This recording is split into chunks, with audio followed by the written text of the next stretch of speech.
mecanismos del proceso. Con tal fin, su imposición importa limitar a la libertad de tránsito prevista en el artículo 2, ordinal 11 de la Constitución Política del Perú. En ese sentido, señorita magistrada, este acuerdo plenario es claro al señalar que esta medida coercitiva tiene como finalidad garantizar el cumplimiento efectivo de una sentencia. Recordemos que esto se da o se emite con la culminación de la etapa de juzgamiento, a excepción de las excepciones previstas en el Código Procesal Penal. Ergo, esta medida, señorita magistrada, puede ser dictada, incluso puede permanecer vigente durante la etapa intermedia y la de juzgamiento. En tales también pueden, etapas que también pueden ser fácilmente aplicables a la averiguación e indagación de la verdad. Esto cumpliendo con la finalidad que tiene el proceso penal. Del mismo modo, es necesario mencionarle la casación 9/2023, que señala en su fundamento sexto, parte infine, lo siguiente respecto al impedimento de salida. Para su aplicación se requiere sospecha reveladora, dice, para lo cual ha de tenerse en cuenta no solo el estado de la causa penal a partir de una determinada imputación, sino también la naturaleza e intensidad de la medida limitativa, así como el delito objeto de investigación, coincidencia de su gravedad y trascendencia social. Asimismo, en lo ateniente al peligro procesal, señala esta casación, se determinó que el riesgo de fuga no debe ser alto o elevado como lo exige la prisión preventiva, sino tiene que ser mediano o intermedio, de modo que ha de tratarse de una medida indispensable para la indagación de la verdad y la consiguiente necesidad de contar con la presencia del investigado. En ese orden de ideas, señorita magistrada, debemos señalarle que el impedimento de salida del país respecto a su posibilidad jurídica de poder ser aplicable después de la etapa de investigación preparatoria, le hemos traído dos pronunciamientos judiciales. Estos dos pronunciamientos judiciales señalan o nos dan luces respecto a la posibilidad de poder aplicar este impedimento de salida del país después de la culminación de la investigación preparatoria. ¿Cuáles son estos fundamentos, señorita magistrada? Son los siguientes. El expediente 23/2018, incidente 4, emitido por la Sala Penal Especial de la Corte Suprema de Justicia. ¿Qué nos dice este expediente? Nos dice, dicho esto, si bien el plazo de investigación culminará el 7 de junio de 2021, lo cierto es que ello no implica que el plazo fijado en la medida se encuentre delimitado exclusivamente a la etapa de investigación preparatoria, sino que dentro de su análisis debe preverse también las demás etapas del proceso, pues lo que se busca es la sujeción de la investigada en tanto dure el proceso penal, sea a nivel de investigación preparatoria, sea a nivel de etapa intermedia o sea a nivel de juzgamiento. Asimismo, señorita magistrada, tenemos el expediente 243/2017, incidente 218, emitido por el primer juzgado de investigación preparatoria nacional. ¿Qué nos dice concretamente su fundamento 5.5, señorita magistrada? Nos dice lo siguiente, que el impedimento de salida del país es una medida cautelar que busca básicamente asegurar el éxito del proceso en su conjunto. Y esta se puede dar en cualquier etapa del proceso penal, llámese a nivel de diligencias preliminares, a nivel de investigación preparatoria, a nivel de etapa intermedia o juzgamiento. Del mismo modo, este pronunciamiento señala que el impedimento puede ser dictado a nivel de todo el proceso penal. Claro está. ¿Para qué? Para asegurar básicamente la eficacia de la sentencia, de la decisión final, señorita magistrada. Y dice este pronunciamiento que puede ser emitido a nivel de etapa intermedia, donde tendrá competencia el juez de investigación preparatoria. Ahora bien, ¿cuál es la postura que adopta este Ministerio Público respecto a lo antes señalado? Este Ministerio Público adopta la siguiente postura. Tanto el artículo 253 como el artículo 295 del Código Procesal Penal hacen alusión a los fines del proceso penal. Y en esa medida, señorita magistrada, no hace distinción de las etapas procesales. Lo que busca es básicamente llegar a la verdad procesal, que claro está en lo más cercano a la verdad material. Y en ese orden de ideas, si bien el artículo 295 del Código Procesal Penal indica, señala que básicamente el término durante la investigación del delito, eso no significa, nosotros consideramos que está haciendo hincapié al proceso de averiguación, de indagación a la verdad. Y no está haciendo alusión básicamente a la etapa de investigación preparatoria propiamente dicha. Del mismo modo, señora magistrada, debemos señalarle que la circunstancia que señalamos, que este caso se encuentra a nivel de etapa intermedia, no frena en lo absoluto la indagación de la verdad, la averiguación de la verdad como fin del proceso penal. ¿Por qué, señorita magistrada? Porque básicamente consideramos que de señalar que esto sí frena sería quitarle la etapa intermedia y a la de juzgamiento básicamente finalidades específicas que lo contiene. Y es más, señorita magistrada, podemos decir que además va a conculcar con los derechos fundamentales que tiene todo procesado en este proceso. En ese orden de ideas, señorita magistrada, debo señalarle de que este Ministerio Público, si se encuentra en estos momentos en la etapa intermedia, es porque ha formulado un requerimiento acusatorio. Y este requerimiento acusatorio, señorita magistrada, por doctrina sabemos que tenemos que llegar a una sospecha suficiente. Pero también debemos señalarle, señorita magistrada, que básicamente con ello no condena de plano al acusado. Eso es cierto, pero debemos señalarle que estamos en una etapa de saneamiento procesal, donde hemos obtenido suficientes elementos de convicción, donde existe una alta probabilidad de condena. Y en ese orden de ideas, señorita magistrada, es necesaria esta medida. Por último, el acuerdo plenario 3/2019 hace alusión básicamente a la procedencia del impedimento de salida. Ya hemos dejado claro que es una medida coercitiva, este acuerdo plenario ha dicho, que es una medida coercitiva que está destinada a garantizar el cumplimiento efectivo de la sentencia, así lo dice tácitamente. Y entonces, en ese orden de ideas, de limitar la aplicación del impedimento de salida del país a la finalización de la etapa de investigación preparatoria, para nosotros es incongruente, porque el acuerdo plenario sostiene que es hasta la decisión final, el aseguramiento de la sentencia. Y eso se da hasta la culminación de la etapa de juzgamiento. La persecución penal tampoco se puede limitar a la etapa de investigación preparatoria, señora magistrada. Esta debe seguir a través de todas las etapas del proceso penal, y eso es claro.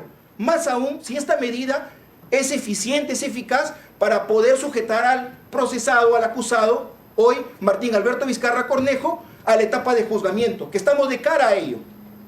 Finalmente, señora magistrada, y más aún, si es obligatoria su presencia, tal como lo señala la norma procesal penal. En ese orden de ideas, señorita magistrada, vamos a ingresar al primer presupuesto que exige el impedimento de salida del país.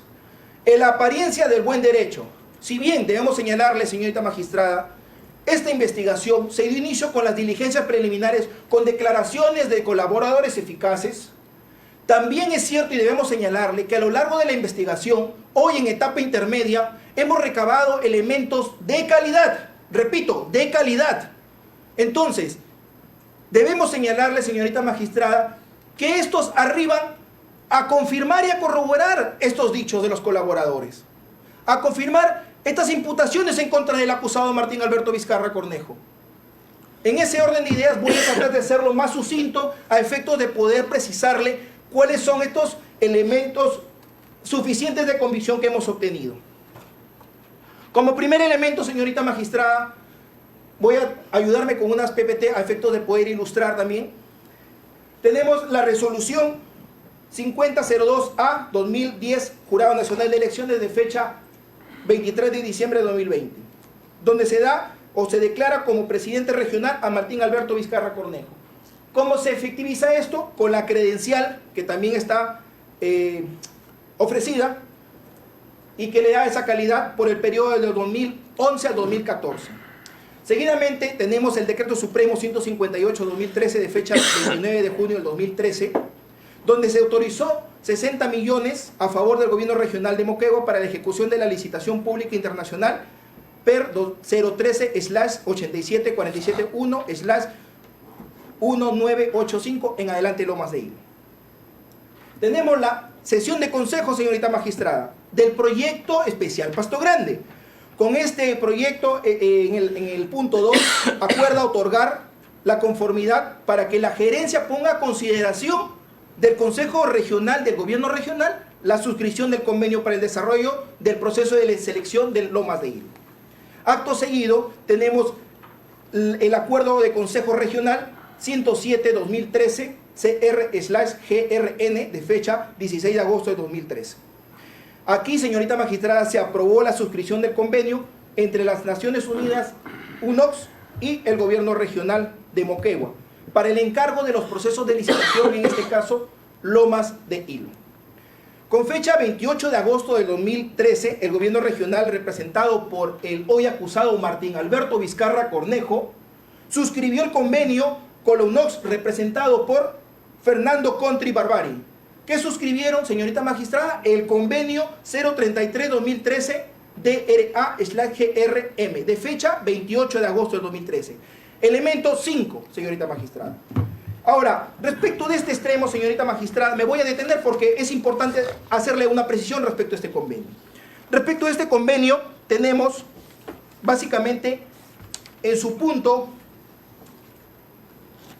asistencia y apéndice, insumos, señala que UNOX va a recomendar, UNOX recomienda la adjudicación al gobierno regional de Moquegua para su respectiva aprobación y firma del contrato. En esa misma línea, señorita magistrada, tenemos las bases. Las bases están en el elemento 16. ¿Y qué nos dice las bases? Igualmente, UNOX recomendará adjudicar el contrato al oferente, cuya oferta UNOX considera está esencialmente en conformidad a los documentos de licitación. Acto seguido, señorita magistrada, tenemos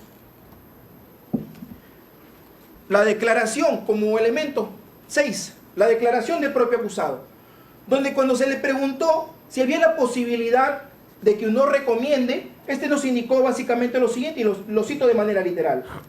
Tiene usted razón, UNOX hace todo el proceso de evaluación de propuestas y determina el ganador y da la buena pro. Como he leído el documento, finalmente es potestad de la entidad de que suscriba o no el contrato. Lo dice el mismo acusado. Elemento número 6. Acto seguido, señorita magistrada, voy a remitirme a la comunicación del comercio, donde es bastante explícito en su pregunta número 7. Nos dice, esto fue una licitación por encargo. En ese sentido, UNOX culmina su asistencia técnica con la recomendación, notificación y prestación del informe de recomendación para su adjudicación. La administración y la gestión total del contrato fue realizada por el gobierno regional de Moquegua. Repito, por el gobierno regional de Moquegua. Seguidamente, señorita magistrada, tenemos el informe técnico de contrataciones. Elemento 9, de fecha 17 de noviembre de 2022, elaborado por el economista Aldo Antonio Flores Alfaro. ¿Qué nos dicen sus conclusiones? El especialista en contrataciones, señorita magistrada. Conforme al convenio entre el gobierno regional y UNOX, esta última no adjudica la buena pro. No adjudica la buena pro. Solo presenta su informe de recomendación de adjudicación para que el gobierno regional de Moquegua lo apruebe y otorgue buena pro, concluyendo con la firma del contrato. La responsabilidad, es enfático, dice, la responsabilidad de UNOX termina con su informe de recomendación de adjudicación del proceso y es responsabilidad exclusiva del gobierno regional de Moquegua la adjudicación, la suscripción, administración y gestión de los contratos. Eso lo dice el informe técnico de fecha 17 de noviembre de 2022. Elemento número 5. Vamos al elemento número 10, señorita magistrada. Tenemos la declaración de Elmer Trujillo More, de fecha de 18 de noviembre de 2022. ¿En su calidad de qué? Viene este despacho fiscal a declarar, señorita magistrada. En su calidad de ex gerente general del gobierno regional de Moquegua. Repito, ex gerente general de Moquegua. En ese sentido, señorita magistrada, él nos señala básicamente lo siguiente.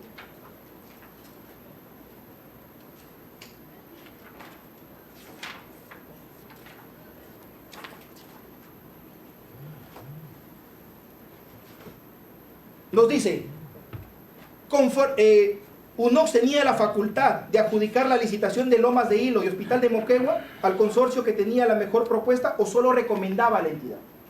¿Cuál era la mejor elección para el postor? Él responde, señorita magistrada, hasta donde recuerdo, los convenios establecían que la UNOX recomendaba el otorgamiento de la buena pro. Y era la entidad quien decidía finalmente. Era la entidad quien decidía. Lo dice Elmer Trujillo More, es gerente general del gobierno regional de Moquegua. También se le pregunta, cuando dice a quién se refiere con la entidad, quién es el titular, siendo las facultades del presidente regional, dice Elmer, quién es que toma la decisión. Respecto a la obra Lomas de Hilo, según el convenio suscrito con la entidad, en este caso Gobierno Regional de Moquegua, representado por Martín Alberto Vizcarra Cornejo y Lunox, le preguntamos, ¿podría indicarnos quién tenía la facultad personal exclusiva de decidir si se firmaba o no el contrato para la ejecución de la mencionada obra? Más allá de la facultad de una delegación, él nos dice, hasta donde yo recuerdo, el convenio establecía que la entidad era responsable de decidir el otorgamiento de la buena pro y la firma del contrato. Y la entidad era representado por el titular, que era el presidente regional, que en ese entonces era Martín Alberto Vizcarra Cornejo. Entiendo que era el presidente regional quien le correspondía decidir lo que respecta a su pregunta. Aclaro que la entidad es quien firma el convenio. Acto seguido, señorita magistrada, como elemento 11, tenemos la declaración de Freli Los Ceballos Núñez. ¿Quién es este señor?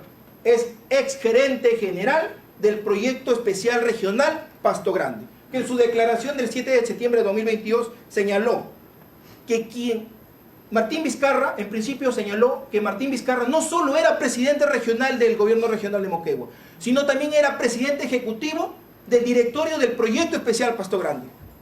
Eso señaló. Y es más, cuando se le pregunta, durante el periodo que elaboró como gerente general, ¿tiene conocimiento si el presidente regional de Moquegua podía emitir órdenes dentro del Proyecto Especial Pasto Grande a través del gerente general u otro funcionario de confianza? Él fue enfático y dijo, sí, claro. Lo dijo el ex gerente del Proyecto Especial Pasto Grande, Freddy. Asimismo, UNOX determinaba o recomendaba la elección de un contratista. Recomendaba, indicó, que el propio contrato se hizo con el gobierno regional y decía que era la función que tenía que recomendar. Seguidamente le preguntamos, finalmente, ¿quién era la persona que debía decidir la elección del proyecto Lomas de Hilo? Sí, indicó él que el contrato con la UNOX establecía que es la entidad quien otorga la buena pro y firma el contrato. Acto seguido, señorita magistrada, como elemento 12, tenemos la declaración de José Donaldo Barrientos Alvarado, de fecha 15 de septiembre del 2022. ¿Quién es Donaldo Barrientos Alvarado, señorita magistrada? Funcionario del Proyecto Especial Regional Pasto Grande, gerente de Proyectos y Desarrollo Agrícola. ¿Qué nos indicó? Es interesante que confirma igualmente que Martín Alberto Vizcarra Cornejo no solo era presidente del gobierno regional, sino también era presidente ejecutivo del directorio del Proyecto Especial Pasto Grande. Se le preguntó, una vez que uno recomendaba al mejor postor, ¿quién era la persona que finalmente decidía la adjudicación de la buena pro, posterior a la firma, respecto a la ejecución de Lomas de Hilo? Bueno, no lo sé, eso no lo veía el Proyecto Especial Pasto Grande. Así fue su respuesta. Para que nos aclare, una vez que uno recomendaba al mejor postor, el Proyecto Especial Pasto Grande no decidía la adjudicación de la buena pro ni el postor ni posterior firma del contrato. El Proyecto Especial Pasto Grande no decidía. Es lo que indica el funcionario del Proyecto Especial Pasto Grande y se ha merituado y se ha ofrecido como elemento número 12. Del mismo modo, se le pregunta al señor, para la firma del contrato, esto es interesante, señorita magistrada, para la ejecución del proyecto Lomas de Hilo, ¿el expediente ya ingresaba con la declaratoria de quién se le iba a adjudicar la buena pro? Sí, respondió. Para la firma ya ingresaba con la declaratoria del ganador, con su propuesta ganadora. ¿De dónde venía? Del gobierno regional. Es más, nosotros le preguntamos, cuando verificaba el monto adjudicado, ¿usted también verificaba que este no sea igual al valor referencial? No, el monto adjudicado era de UNOX que había determinado y solo había comunicado al gobierno regional. Es decir, esta comunicación que recibía el Proyecto Especial Lomas de Hilo ya venía con una decisión del gobierno regional. Y fíjese, más adelante le voy a precisar por qué. En ese orden de ideas, señorita magistrada, debemos dejar claro que una cosa es suscribir el contrato y otra muy distinta es decidir a quién se le va a adjudicar o no la obra. UNOX cumplía la función de recomendar y lo comunicaba directamente al presidente regional, que en ese entonces era el hoy acusado Martín Alberto Vizcarra Cornejo. Luego de esa comunicación, él tenía que verificar si procedía o no. Posterior a ello lo pasaba al Proyecto Especial Pasto Grande. Lo he dicho el representante del Ministerio Público, lo han dicho los funcionarios que trabajaron en ese entonces. Lo hemos precisado con los elementos que hemos citado y eso se tiene que merituar, señorita magistrada, no individualmente respecto a este extremo, sino de manera conjunta para poder tener esa fuerza que nosotros hemos obtenido para esta conclusión. Acto seguido, mediante resolución de gerencia 081-2013 de fecha 17 de septiembre de 2013, se aprueba la modificación del plan anual de contrataciones por la inclusión del proceso Lomas de Hilo, por el monto de 70 millones. Elemento suficiente de convicción, 13. Elemento suficiente de convicción, 25. Tenemos el informe 443-2013, en donde básicamente se recomienda la aprobación del expediente técnico.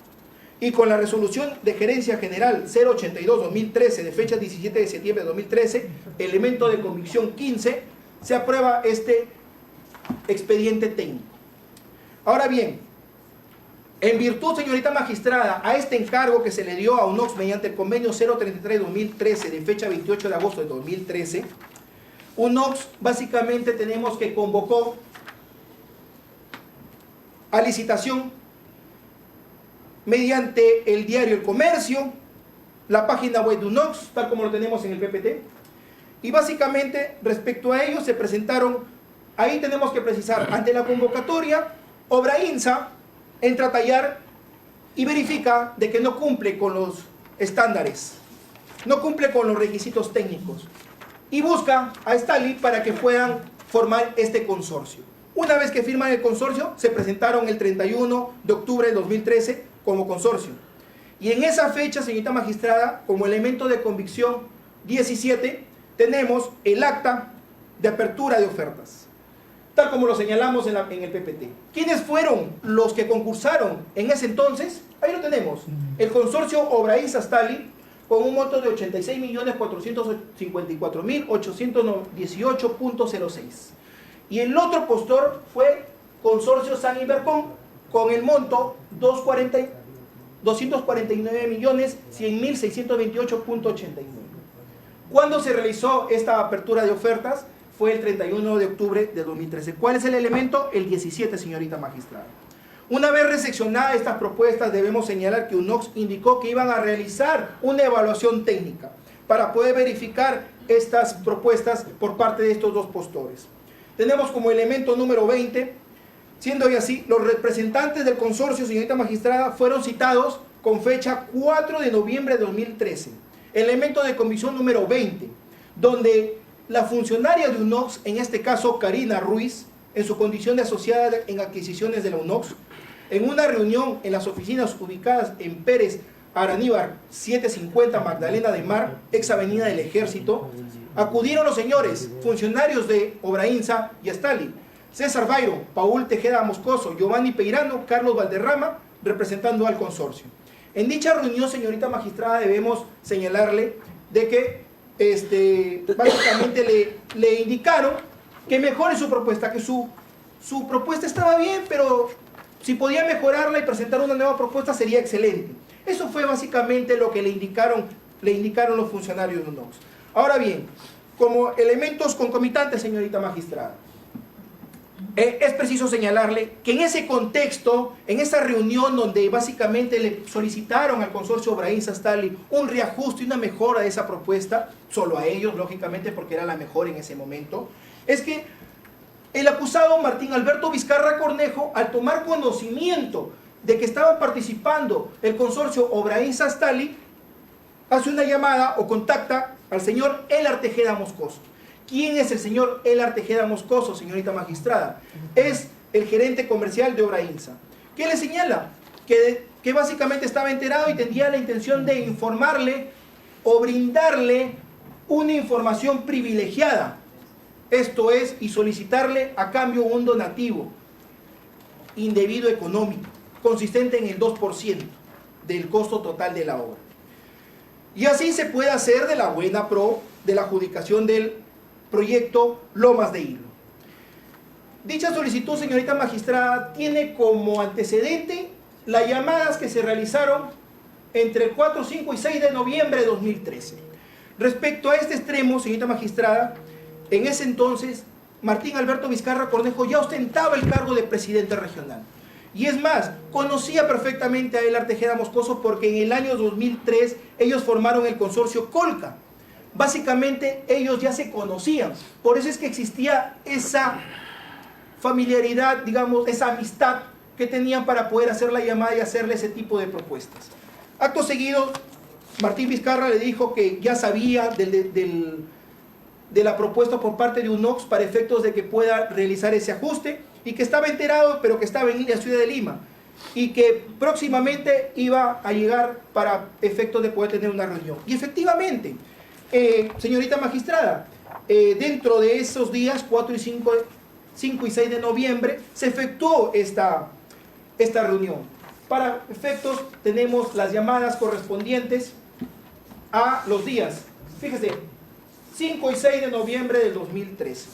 Estas llamadas han sido obtenidas del levantamiento del secreto de las comunicaciones del señor Elar Tejeda Moscoso, donde efectivamente es posible advertir comunicaciones en 2 llamadas efectuadas por Martín Alberto Vizcarra Cornejo con fechas 5 y 6 de noviembre, fechas en donde se habrían realizado las coordinaciones para concretar la reunión y donde se trató los temas referentes a la adjudicación de la buena prueba de Lomas de Hilo. Este elemento es el número 30, señorita magistrada, de lo que hemos ofrecido. Consecuentemente, la reunión se concretó en esos días 5 y 6, señorita magistrada, aproximadamente en horas de la tarde, donde la secretaria, en este caso, de nombre Carmen Ríos Quinteros, fue la que recibió al acusado Martín Alberto Vizcarra Cornejo y lo invitó al directorio, lugar donde se llevaría a cabo esta reunión. Una vez reunidos, Martín Alberto Vizcarra Cornejo fue incisivo en señalarle al señor Elar Tejeda Moscoso que la convocatoria para la licitación pública se había hecho sin indicar el valor referencial. También manifestó en dicha reunión que le iba a brindar una información privilegiada, procediendo a señalar que para este proyecto el gobierno regional de Moquegua tenía un presupuesto asignado de 90 millones por todo concepto, el mismo que tenía que cubrir costos de ingeniería, costos de supervisión, costos de construcción. En ese momento el procesado le manifestó que era determinante para poder adjudicar este proyecto, señorita magistrada, que el monto máximo a ofertar para la construcción no debía exceder de los 81 millones de soles, indicando que era indispensable que presente una nueva oferta considerando el monto. Asimismo le indicó que a él le informaban, UNOX le informaba para no presentar o no manifieste su no objeción. Al final de esta reunión debemos señalar, señorita magistrada, el hoy acusado Martín Alberto Vizcarra Cornejo solicitó al señor Elar Tejeda Moscoso, gerente comercial de Obrainsa, un beneficio económico indebido consistente en el 2% del costo total de la obra. ¿Cuánto está calculado? En 50.810.637.85. Por el apoyo otorgado, le dijo. Esto es, al haberle manifestado el monto máximo a ofertar para adjudicar esta obra. Señorita magistrada, ¿cómo se saca este cálculo? Vamos a la declaración del colaborador eficaz. El colaborador eficaz dice que el consorcio finalmente presentó su oferta con fecha 7 de noviembre. ¿Cuándo fue la reunión? 5 o 6. ¿Cuándo presentó la oferta? El 7. Finalmente presentó por 80.981.137.34, que se desgregó de la siguiente manera. Esto es lo interesante. Costo directo, 50 millones. Ahí están los 50 millones, señorita magistrada. ¿Cómo yo corroboro el dicho del colaborador eficaz? Lo voy a corroborar, señorita magistrada. Siguiente. Tenemos que el informe técnico que presenta Obrainsa dentro de esta propuesta precisa, señorita magistrada. Ahí lo tenemos. Costo total directo de la obra, 50 millones. En base a ello es de que se calculó ese 2%. Ahora bien, el acusado Martín Alberto trató de justificar esta solicitud atendiendo a que así se atendían los procesos en Provías Nacional y que de esta manera se atendiera de la misma forma, le manifestó a Elar Tejeda Moscoso. Después de la reunión sostenida, Elar Tejeda Moscoso buscó a los funcionarios, a los directivos de Astali, para efecto de manifestarle respecto a este requerimiento, esta solicitud que había hecho el hoy acusado Martín Alberto Vizcarra Cornejo. Y efectivamente, el señor, en este caso, Giacomo Orsatti, del consorcio Astali, de la empresa Astali, le informaron y aceptaron, tomaron la decisión en conjunto de aceptar dicho requerimiento. En ese escenario, señorita magistrada, tenemos que finalmente existe la carta, que es la que está en el PPT, es la carta C-L001- 2013/COA de fecha 7 de noviembre de 2013, ajustada por la suma de 80.981.137.34 soles. Monto, esto sí hay que recalcar, señor magistrado, monto aproximado a los 81 millones que había recomendado, que había aconsejado el hoy acusado Martín Alberto Vizcarra Cornejo entre los días 5 y 6 de noviembre de 2013. Elemento de comisión 36 es el que acabo de mencionar. En ese orden de ideas, señorita magistrada, debemos señalar respecto de este punto que efectivamente existía como comunicación por parte de UNOX, tenemos la comunicación UNOX/PER/PROI/118878-C de fecha 25 de noviembre de 2013, en donde cumple con remitir como archivo adjunto el informe final de evaluación de ofertas, señorita magistrada. ¿Cuál es ese elemento? El 17, donde señala en este informe de evaluación que se le recomienda la adjudicación del proceso de licitación Lomas de Hilo por el monto de 80.981.137.34 soles. Cabe acotar ahí que como elemento 18, señorita magistrada, viene anexo a este comunicado. Primero, el comunicado es claro, señorita magistrada. UNOX, ¿a quién le comunica? Verifique usted mismo. A Martín Alberto Vizcarra Cornejo. ¿Qué le comunica? La recomendación. ¿De quién era potestad adjudicar o no la obra? De quien en principio, en primera fase, se le comunica. El hoy acusado Martín Alberto Vizcarra Cornejo. Después de ello, tal como lo han dicho los funcionarios y demás documentos, pasaba al proyecto especial pastoral, para efecto de la firma correspondiente. Pero en principio la decisión era del presidente regional. Y eso recalcamos, señorita magistrada. Ahora bien, del informe final de evaluación de ofertas de fecha 12 de noviembre de 2013, en el cuadro 1.5, verificamos claramente que el presupuesto estimado para UNOX, fíjese, es de 81 millones. Y eso no es una casualidad, señorita magistrada. Dentro de los criterios y estándares que tenía UNOX para evaluar al mejor postor, es cierto, no tenía ni siquiera dentro de sus criterios el valor referencial. No nos confundamos respecto de ello. Ellos manejaban sus propios criterios como entidad internacional. Y fíjese, el valor estimado era de 81 millones. No es una casualidad de que este monto es el mismo recomendado por el señor acusado Martín Alberto Vizcarra Cornejo. Es el mismo. Y no es una mera casualidad. Asimismo, señorita magistrada, debemos señalar que esto lo encontramos el respaldo en el informe pericial del economista Julia San Bartolomé González. Informe pericial 04-2022, que igualmente ha sido ofrecido elemento 18. Respecto de este informe, señala la perito financiera, se advierte que la figura del cuadro sobre identificación del proceso como parte del informe de evaluación de ofertas ya referido, mediante el cual uno considera como presupuesto estimado 81 millones, cifra que era base para que ellos iniciaran el proceso de selección. Sí, cifra que era base para iniciar el proceso de selección. Y esto es importante, señorita magistrada. ¿Por qué? Porque si usted analiza en la reunión que tuvieron para el reajuste, le indicaron que bajen. ¿Cuánto era? 86 millones aproximadamente. Y una vez que bajan con el monto, con la información privilegiada que le dio el hoy acusado Martín Alberto Vizcarra Cornejo, UNOX tomó conocimiento de ello y recomendó. Y eso hay que aclararlo, para efectos de que usted tenga un mejor panorama. Señor fiscal, tiene que ajustar tiempos y le voy a recomendar que se refiera a los elementos de comisión más importantes. Voy a entrar ya al tema de los concomitantes, ¿le parece? Y voy a hacer bastante bien. Señora magistrada. Señora magistrada, le pediría que el señor abogado interrumpa. Usted está dando las directrices y la metodología de llevar esta audiencia. Bien, yo no voy a interrumpir cuando el señor intervenga. A ver, continúe, pero le vuelvo a hacer la recomendación. Tiene que... porque tenemos otras diligencias ya programadas. Estoy haciéndolo lo más rápido posible, señorita magistrada. Lo que quiero es que tenga los más relevantes. Sí. Si yo no necesito los más relevantes, ¿cómo usted va a poder tener la apariencia del buen derecho? Quiero que me entienda en ese sentido. Relevantes en cuanto a elementos de comisión. Sí, señora magistrada. Señor abogado, vamos a escuchar, a ver, media hora lo sumo, señor fiscal, así que Señor 20 minutos, media hora. Estoy corriendo, lo voy a hacer Sí. lo más pronto posible. Bien. Correcto. Sigamos. Primera entrega, señorita magistrada. Antes de la firma del contrato. ¿Cuándo se firmó el contrato? El 6 de noviembre de 2013. Vamos a la primera entrega, señorita magistrada. Tenemos, previo a la firma del contrato de la Buena Pro, de Lomas de Hilo, el alquiler de una avioneta. Vamos a ese punto. Antes de que se firmara el contrato 021-2013, de fecha 6 de diciembre de 2013, con fecha 2 de diciembre de 2013, el Tejeda Moscoso recibió una llamada. La tenemos ahí, señorita magistrada.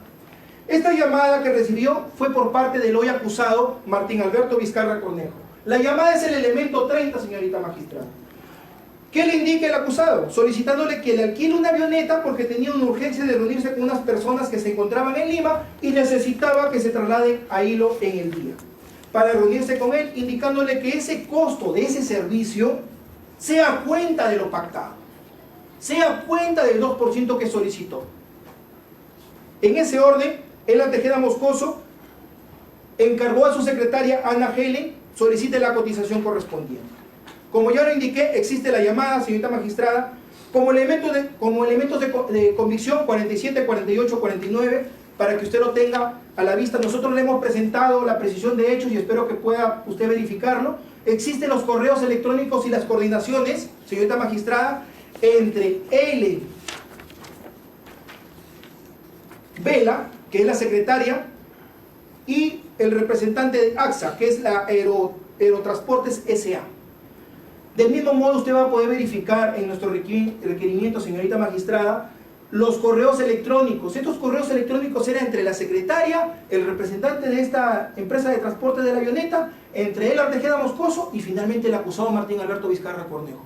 No voy a desarrollar ello por falta de tiempo que usted me lo está indicando, pero yo sí le voy a pedir de que usted lo verifique en la precisión de hechos, cuál es el correlato de estos correos electrónicos y los fundamentos. Básicamente todos se han adjuntado como elementos de convicción. Existe el manifiesto. El manifiesto, para finalizar este punto, se le requiere a Martín Alberto Vizcarra Cornejo, existe un correo electrónico de cuando él institucional era presidente regional, donde pide efectivamente esta lista de pasajeros. Existe un manifiesto. Este servicio de avioneta antes de la firma del contrato finalizó. Efectivamente, existe la factura 001-0044-816 de fecha 12 de diciembre de 2013, donde AXA lo factura a nombre de Obrainsa. Finalmente, señorita magistrada, este vuelo se dio el 3 de diciembre del 2013. Luego de ello, se firma el contrato. Tenemos de fecha 10 de diciembre de 2013 la firma del contrato 021-2013, donde lo suscribe para poder otorgar la ejecución de la obra. Seguidamente, señorita magistrada, respecto a los otros pagos correspondientes, 400.000 soles y 600.000 soles. Respecto a la primera entrega de dinero, esto ya se dio más básicamente alrededor del 20 de enero del 2014, señorita magistrada. Entre el 20 y 24 de enero del 2014, para ser precisos. Ahí recibe una llamada igualmente el Tejeda Moscoso, donde el hoy acusado Martín Alberto Vizcarra Cornejo le indica que cumpla con lo pactado, que incluso ya se le dio el adelanto correspondiente, adelanto que teníamos pruebas de ello también. El 17 de diciembre de 2013 existió este adelanto del 20%. En ese orden de ideas tenemos como elemento de convicción 30 las llamadas, señorita magistrada. Llamada con fecha 24 de enero del 2014. Una llamada en igual sentido el 27 de enero de 2014. Y una llamada del Tejeda a Vizcarra en ese mismo día. Estas fechas son donde Martín Vizcarra habría solicitado a el Tejeda Moscoso se le atienda con lo acordado y que tenía necesidad de hacer unos pagos. Seguidamente, señorita magistrada, tenemos el oficio 02 de fecha 7 de junio de 2022, elemento 56, donde básicamente nos refiere que se ha cancelado con fecha 17 de diciembre de 2013 mediante comprobante de pago 00291 efectivamente este adelanto del 20%. Luego, el Tejeda Moscoso realizó gestiones internas, señorita magistrada. ¿Cuáles fueron esas gestiones internas? Básicamente, un préstamo que hizo Obrainsa al consorcio Obrainsa Stali para efectos de poder viabilizar los primeros 400.000 soles. ¿Quiénes participaron en esta gestión contable, señorita magistrada? Básicamente participaron el cajero, en este caso Diego Agurto, y la contadora asistente contable María Inés García Arias. Diego Agurto tenemos como elemento de convicción 63 y María Inés García Arias como elemento 64. ¿Quién recepcionó el dinero? ¿Quién fue al banco? ¿Quién lo recibió? ¿Quién lo recepcionó? ¿Quién lo llevó a Obrainsa? ¿Y quién lo llevó a manos del señor Ela Tejeda Moscoso para su posterior pago? Fue Tobías Puertas Gutiérrez, que en ese caso era conserje de la empresa Obrainsa. Hemos acreditado las salidas de dinero, señorita magistrada, y usted lo va a poder verificar en nuestro requerimiento. Existen los cheques correspondientes, el cobro por parte de Tobías por la suma de 400.000 soles. Existe el recibo de caja, donde los 400.000 soles en efectivo fueron entregados a Ela Tejeda Moscoso. Y lo hemos adjuntado elemento 44. Acto seguido, señorita magistrada, debemos señalar que también tenemos la declaración de Rosa Carmen Ríos Quinteros.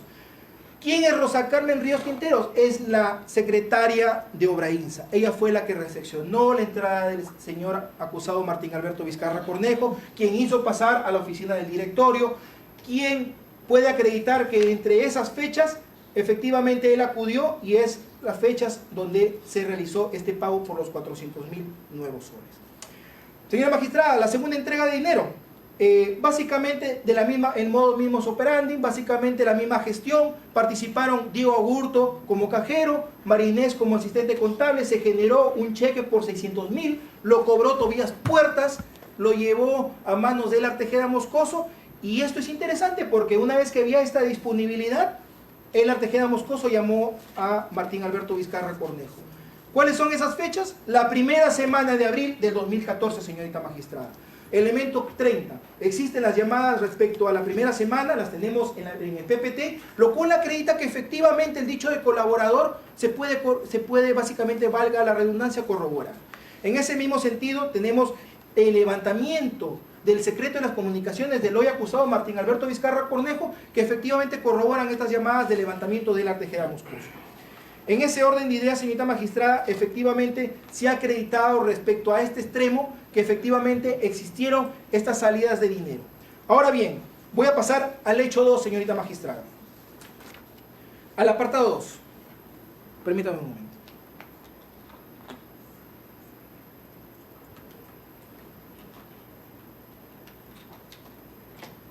El apartado 2, para no redundar respecto a los precedentes, señorita magistrada, lo neurálgico de este extremo irrelevante es lo siguiente. Efectivamente, igualmente existió una resolución que nombra a Martín Alberto Vizcarra Cornejo, efectivamente existió un acuerdo de consejo regional, existió esta comunicación del comercio que ya básicamente no voy a redundar, existió las bases de UNOX que igualmente verifica que UNOX recomienda más no adjudica. Y acá el detalle está de que igualmente hemos citado la declaración de Elmer Trujillo, que igualmente en ese mismo sentido hemos citado de la misma manera el informe técnico de contrataciones, en el sentido de que uno recomienda más no adjudica. Básicamente, ahora, respecto al concurso, ¿fue convocado por UNOX? Sí. ¿Quiénes se presentaron? Ahí tenemos al consorcio Moquegua 1 y al consorcio hospitalario Moquegua. El monto fue de 126.506.231.061. El consorcio Moquegua, 146.510.359.66. En ese sentido, ellos fueron los postores que postularon. Siguiente. Y luego de presentada, UNOX realiza una convocatoria, una reunión.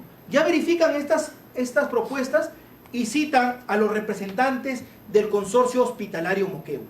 Tenemos el correo electrónico que acredita ello, 98, elemento de comisión 98.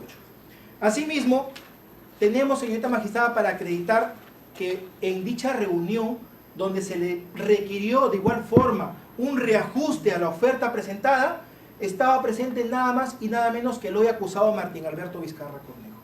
Ello se puede corroborar de la misma declaración a folios 89, donde precisa que existió y participó de esta reunión de ajustes respecto al consorcio hospitalario Moquegua. Asimismo, tenemos la declaración del colaborador eficaz 1-2019, el 13-2019 con identidad develada, que es Fernando Castillo de Vos, Rafael Granados Cueto y, en este caso, Javier Jordan Morales. En esa misma línea, ellos precisan de que se les requirió un reajuste. Posterior a la reunión llevada, señorita magistrada, debemos señalar que esta reunión se realizó básicamente para poder solicitarle un reajuste respecto a esta propuesta que habían presentado. Ante ello, señorita magistrada, se tiene de que en ese contexto es que Martín Alberto Vizcarra Cornejo envía a su amigo y hombre de confianza, José Manuel Hernández Calderón, para efectos de que haga contacto con Rafael Granados Cueto, gerente comercial de ISA, con la finalidad exclusiva de solicitarle, básicamente, señorita magistrada, y lo digo respecto a este grado que tiene de amistad, cuando a pesar de que se ha negado esto, nosotros le hemos apuntado, señorita magistrada, hay unos chats que se ha obtenido con una pericia para efectos de poder acreditar este vínculo, y espero que usted lo pueda valorar, para efectos de acreditar esta amistad estrecha que tenían ambos. En ese orden de ideas, fue enviado al CADE 2013, que básicamente fue llevado en Ica. ¿Qué le solicita? Martín Alberto Vizcarra Cornejo, por intermedio de José Manuel Hernández Calderón, le solicita un donativo indebido económico, consistente a cambio de que realice un acto funcional en su beneficio, en el marco de la licitación pública y nacional Hospital de Moquegua. Condicionándolo, señorita magistrada, de que si no aceptaba dicho pago, en su calidad de presidente regional, no otorgaría su conformidad para la firma del contrato correspondiente, siendo el propio acusado quien señaló que la firma del contrato era potestad exclusiva del gobierno regional y no de la UNOPS. Esto ya está por demás redundar, se ha corroborado con distintas documentales y declaraciones de los mismos funcionarios. Está el gerente general del gobierno regional de Moquegua para señalar que sí tenía esa potestad para efectos de poder condicionar. Siguiendo estas disposiciones, fue al CADE entre los días 28 y 29. Aquí hay que tener bastante cuidado. ¿Cuándo fueron llamados? El día 27. El 27 fueron llamados para poder reformular esta propuesta. ¿Cuándo hizo y estaba presente el acusado Martín Alberto Vizcarra Cornejo? Existen llamadas telefónicas, señorita magistrada, del 27 de noviembre de 2013. ¿Entre quién? Entre el hoy acusado Martín Alberto Vizcarra Cornejo y José Manuel Hernández Calderón. ¿Cuándo va José Manuel Hernández Calderón? El día 28 y 29 al CADE. ¿A hacer contacto con quién? Con Rafael Granados Cueto, manifestándole que el presidente regional le había encargado que le dijera que faltaba algo más para proceder con la adjudicación de la Buena Pro. Esto es, le pedía algo para él. Aquí hay que tener en cuenta, como yo lo indiqué, el hoy acusado tenía conocimiento de este reajuste. Estuvo presente en la reunión con los representantes de UNOPS y los representantes directivos del consorcio. Y ese es un dato objetivo que lo hemos acreditado con los elementos, señorita magistrada. Ahora bien, la solicitud ascendía a 1.300.000, señorita magistrada, siendo que dicho monto, Martín Alberto Vizcarra Cornejo se comprometía, una vez aprobada la oferta presentada por el Consorcio Hospitalario Moquegua, a adjudicar la Buena Pro de la obra, Hospital de Moquegua, siendo que además de ello condicionó, si no aceptaba el pedido, no daría su conformidad del contrato para la firma del contrato. Aquí la potestad exclusiva y personal era de Martín Alberto Vizcarra Cornejo. Aquí debemos advertir, señorita magistrada, que según aquí el ROF del gobierno regional de Moquegua, quien tenía la facultad de suscribir el contrato, el único que tiene la facultad era el hoy acusado Martín Alberto Vizcarra Cornejo. Más allá de que se quiera decir de que una delegación, las facultades no lo pierden. Y eso usted lo va a poder corroborar de la declaración de Elmer Trujillo Mori, donde él mismo dice, el único que podía delegar esas facultades era el presidente regional. Y es más, así las haya delegado, él no las pierde, la decisión pasaba por él, no pasaba por nadie más. Y eso es bueno que usted lo merite a la hora de poder verificar los elementos. Yo ya no lo hago por falta de tiempo, señorita magistrada. En ese sentido, en ese escenario, entre los 28 y 29, el lugar que tuvo como fecha el CADE 2013, señorita magistrada, se habría generado este condicionamiento que tipifica el delito que estamos invocando, señorita magistrada. Del mismo modo, tenemos las declaraciones del colaborador eficaz respecto a este sentido, para que no solamente de Manuel Hernández Calderón, que a propósito, señorita magistrada, quiero relevar en ese sentido, el señor está sentenciado, está homologado. Se entiende que los elementos se han podido corroborar, si no, no hubiera sentencia. Tenemos la declaración de Rafael Granados Cueto, tenemos la declaración de Fernando Castillo de Vos, tenemos la declaración de los demás funcionarios de ICSA que corroboran respecto a este condicionamiento que se dio entre los días 28 y 29 de noviembre del 2013, fecha en que se llevó el CADE en la ciudad de Ica. Y mire, señora magistrada, voy a ingresar al tema de las llamadas, que es importante, porque básicamente, como elemento de convicción 111, podemos acreditar que efectivamente existieron llamadas, por ejemplo, del día 27, donde existió esta reunión para el reajuste. Tenemos llamadas no solo el 27, sino tenemos el 28, el 29. Estos 3 días cruciales, señora magistrada, podemos acreditarlo no de manera subjetiva, sino con elementos de convicción de calidad, objetivos, señorita magistrada. Es más, en el elemento 111 podemos verificar de que existe una llamada que lo ubica entre Martín Alberto Vizcarra Cornejo y Hernández, que lo ubica en Ica, distrito, provincia, departamento de Ica, donde básicamente se llevó a cabo este evento del CADE. Y eso usted lo va a poder corroborar, señorita magistrada. Es más, luego de poder realizar este condicionamiento, la aceptación no se dio inmediatamente, señorita magistrada. ¿Cómo se desenvolvió el escenario en ese sentido? Tenemos los detalles. Rafael Granados Cueto ya le había manifestado a José Manuel Hernández Calderón que ellos habían bajado su propuesta y que estaban bastante ajustados. Sin embargo, ante este condicionamiento, habló con, en este caso, con el otro directivo, que es Rafael Granados Cueto, entre Jordan Morales, Javier Jordan Morales, para poder manifestarle de que efectivamente existía este condicionamiento por parte del acusado. Nosotros tenemos llamadas no solamente entre Granados Cueto y José Manuel Hernández Calderón, porque ellos indican y señalan básicamente que durante esos días, durante el transcurso del día 28, es que se realizó estas tratativas. No fue inmediata la aceptación. Entonces, existen mensajes, lo tenemos y lo hemos mostrado. Tenemos llamadas de ese mismo día. Tenemos las llamadas entre Granados Cueto y Javier Jordan Morales. ¿Quién es Javier Jordan Morales? Es básicamente también directivo de ICSA, y por la cual Granados Cueto le había manifestado que existía este condicionamiento y si procedía o no. Las llamadas ¿de cuándo son? Del 28. ¿Dónde ubican a Granados Cueto? Ya le indiqué que a José Manuel Hernández Calderón, de su levantamiento del secreto de las comunicaciones, lo ubicaba en Ica. Correcto. Cuando vamos al levantamiento de Rafael Granados Cueto, elemento 116, fíjese la llamada que realiza a Javier Jordan Morales, del 28 de noviembre de 2013, lo ubica en Ica. Entonces, Rafael Granados Cueto estaba en Ica, estaba en Ica. José Manuel Hernández Calderón estaba en Ica, se encontraba en Ica, señorita magistrada. Entonces, estos dichos, estas incriminaciones al acusado Martín Alberto Vizcarra Cornejo, cuentan con elementos de calidad. Y lo estamos indicando de manera muy rápida, como ya le indiqué, señorita magistrada. Acto seguido, señorita magistrada, hemos señalado que luego de esta tratativa, posteriormente se firmó el contrato con fecha 18 de diciembre de 2013. Se firmó y posterior a ello se otorgó un adelanto igualmente, un adelanto del 20% de la obra. Sobre este extremo debo señalarle, señorita magistrada, de que posterior, más o menos en marzo de 2014, delimitándolo,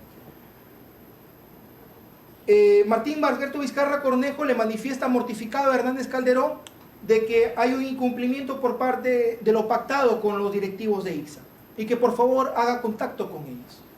Eso fue en marzo del 2014. Indicó también que ya se les había dado incluso el adelanto. El adelanto existe. Tenemos el informe de auditoría 1297, 2018, 121, elemento 121, donde curiosamente este informe de Contraloría dice de que existió una atención célere a la solicitud recibida. Respecto al adelanto directo del 20%, resulta que a todas luces improcedente, dice la Contraloría. Sin embargo, la entidad, en este caso, el gobierno regional, dieron una atención célere a la solicitud recibida. Y señora magistrada, no solamente tenemos este elemento técnico, tenemos la declaración de Celia Elizabeth Cruz Quispe. ¿Quién era Celia Elizabeth Quispe? La tesorera del gobierno regional de Moquegua. ¿Qué manifestó en su declaración? Elemento de convicción 122. Dijo que la señora Nelly Salazar fue quien llevó el expediente en su calidad de administradora del gobierno regional y lo trajo personalmente y me dijo que ese expediente sí o sí tenía que girarse y pagarse, trayendo el expediente para que sea pagado porque era una urgencia que se pague sí o sí, por orden del ingeniero Martín Vizcarra. Tenía que pagarse ese expediente sí o sí. ¿Quién lo señala?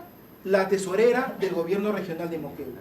Entonces ya no tenemos simplemente un dicho sin fundamento, sin convicción, sin dato objetivo por parte del colaborador eficaz con sentencia José Manuel Hernández Calderón, sino que también tenemos como sustento que efectivamente existió un adelanto, y este adelanto se corrobora que era inusual por parte de la Contraloría, pero además existe una funcionaria que es la tesorera que indica que este pedido célere era a pedido del hoy acusado Martín Alberto Vizcarra Cornejo.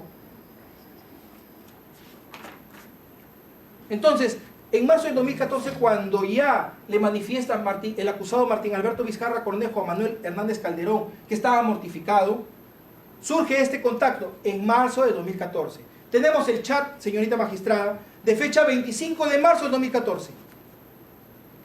¿Qué le indica Hernández Calderón? ¿Alguna novedad sobre el pedido del amigo del sur? Eso es lo que señala Manuel Hernández Calderón. ¿A quién? A Rafael Granados Cueto. Estamos analizando, pero no encuentro la forma, le respondió. Ese chat lo hemos ofrecido. Es el elemento 124. El contexto de dicho chat, señorita magistrada, lo ha dado el colaborador eficaz Rafael Granados Cueto. El contexto de dicho chat lo ha dado el colaborador con sentencia José Manuel Hernández Calderón. Por tanto, este chat acredita que efectivamente en marzo Martín Alberto Vizcarra Cornejo busca a Manuel Hernández Calderón, José Manuel Hernández Calderón, mortificado por el incumplimiento.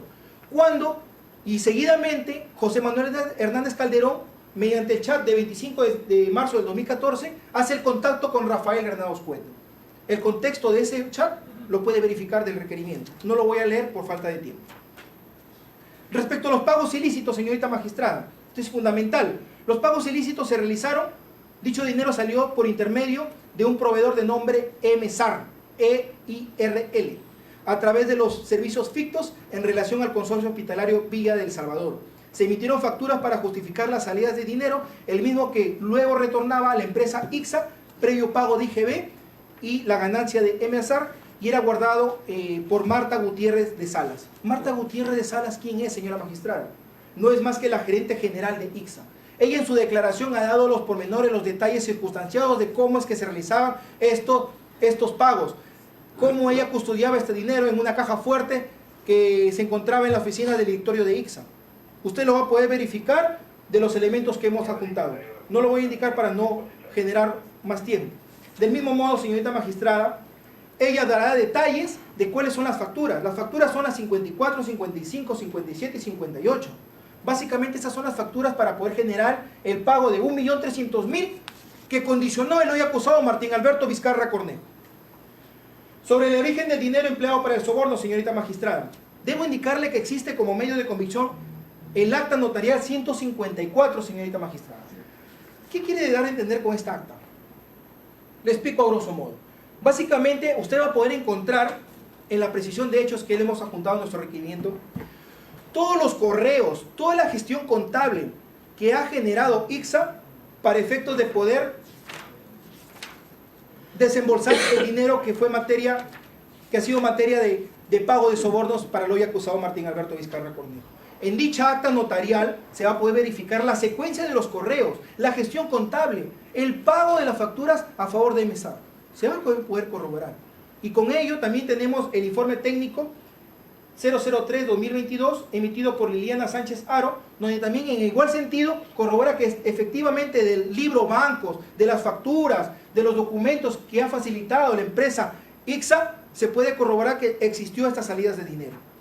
No es que sea subjetivo, existen elementos objetivos y eso lo recalcamos.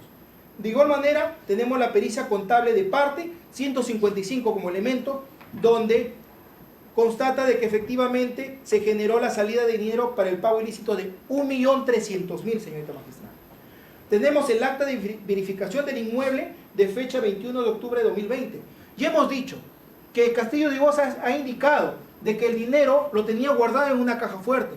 Ya hemos dicho que Marta Gutiérrez, que era la gerente de contabilidad, ha corroborado que efectivamente existía una caja fuerte. Y señorita magistrada, nosotros diligentemente hemos levantado el acta de verificación del inmueble y efectivamente encontramos una caja fuerte, mediante un dato objetivo. De los pagos realizados a favor de Martín Alberto Vizcarra Cornejo por intermedio de José Manuel Hernández Calderón. Señorita magistrada, aquí hubieran dos pagos, básicamente. Estos dos pagos, como intermediario fue José Manuel Hernández Calderón. ¿Cómo fueron realizados estos pagos? Se lo explico rápidamente. El mecanismo era el siguiente. Fernando Castillo de Ibos le proveía de este dinero a Rafael Granados Cueto. Este hacía contacto con José Manuel Hernández Calderón. José Manuel Hernández Calderón era la persona intermediaria para poder hacerle llegar este dinero ilícito a Martín Alberto Vizcarra Cornejo. Respecto a estas dos salidas de dinero, la primera salida de dinero se dio y tenemos las llamadas correspondientes. Tenemos la declaración de Carlos Aranda Guamán. Esta declaración de Carlos Aranda Guamán es fundamental, señorita magistrada. Carlos Aranda Guamán no es colaborador eficaz. Carlos Aranda Guamán no está inmerso en este proceso, no es investigado, es un testigo. ¿Qué ha dicho? Que efectivamente fue chofer de José Manuel Hernández Calderón.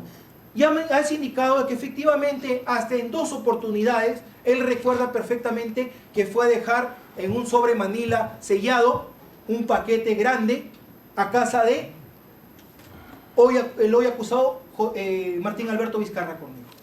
Eso lo tenemos corroborado, no solamente queda en un dicho, señorita magistrada. ¿Cómo lo hemos corroborado? Le preciso.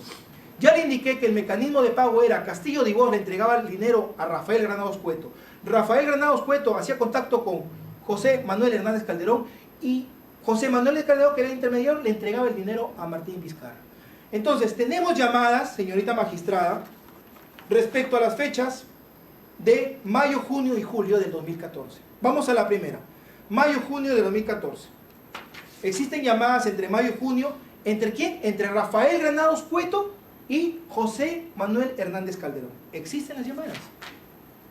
Las tenemos. Existen llamadas entre Manuel Hernández Calderón en las mismas fechas con Martín Alberto Vizcarra Cornejo. Y es más, respecto a estas dos entregas de Ford del Manila, en la segunda entrega existe un chat, señorita magistrada, y se lo voy a poner a la vista. Este chat, el contexto le ha dado ya el colaborador con sentencia, José Manuel Hernández Calderón. Hola José, ¿alguna novedad? El chat es del 22 de julio de 2014.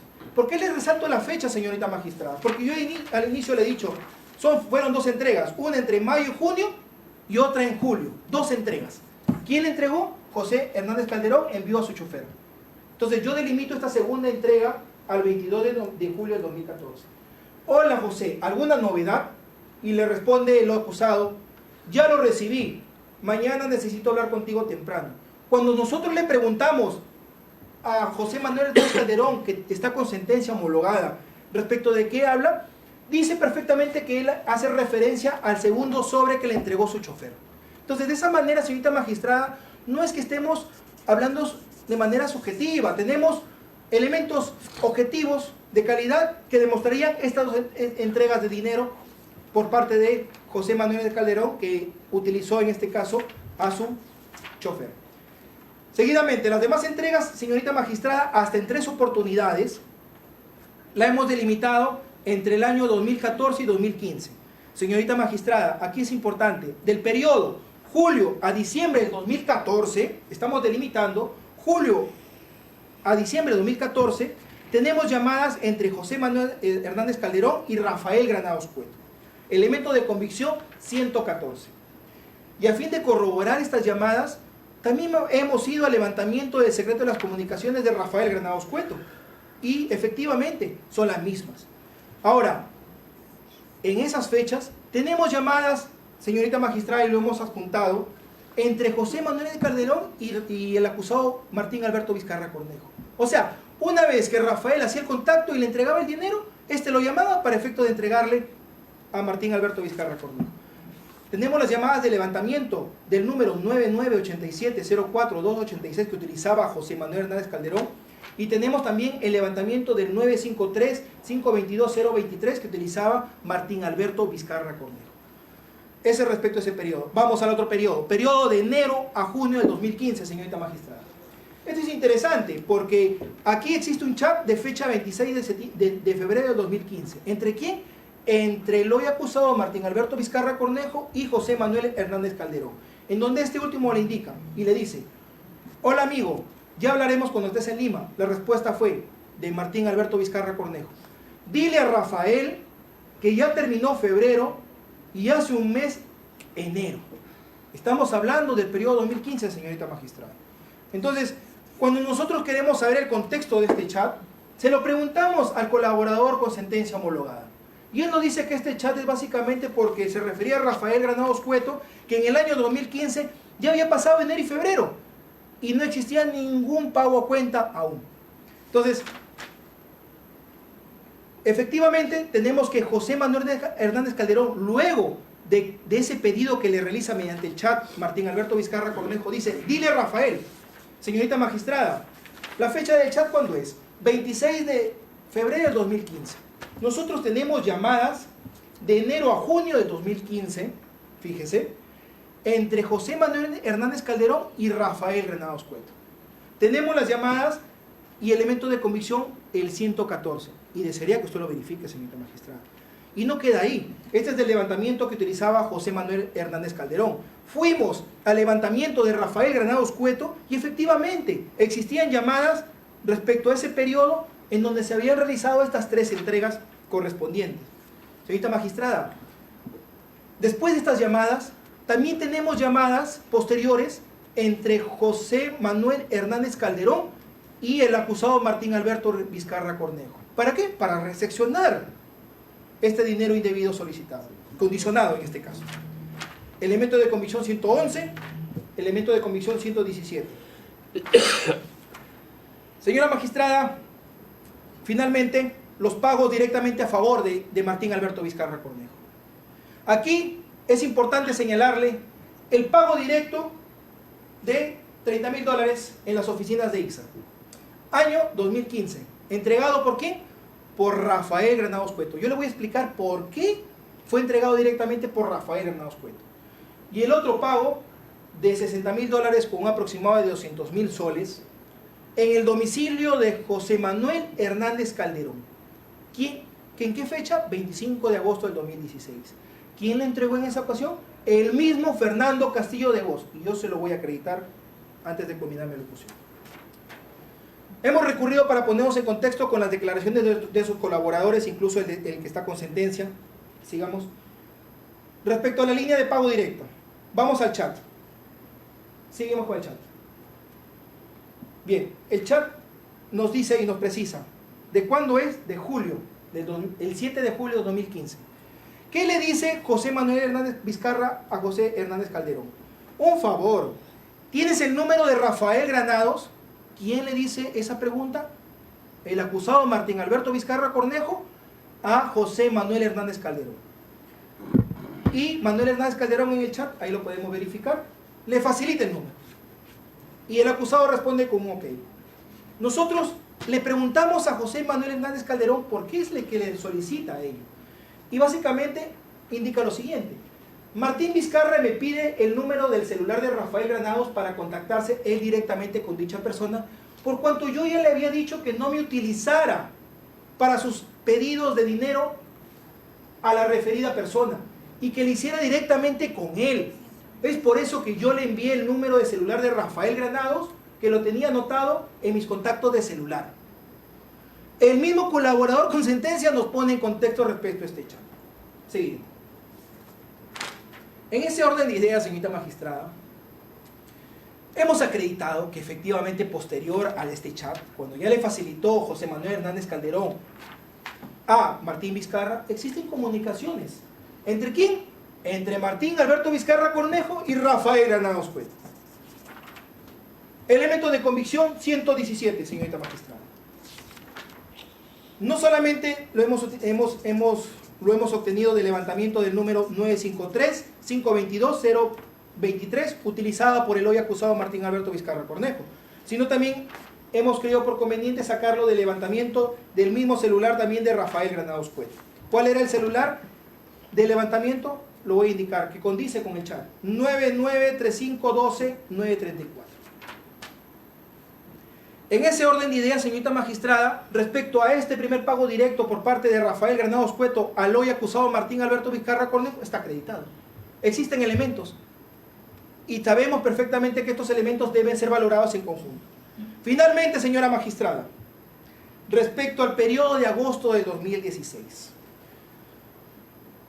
saldo pendiente, 200.000 soles. Aquí quiero resaltar, señorita magistrada, que el acusado ya no era gobernador regional.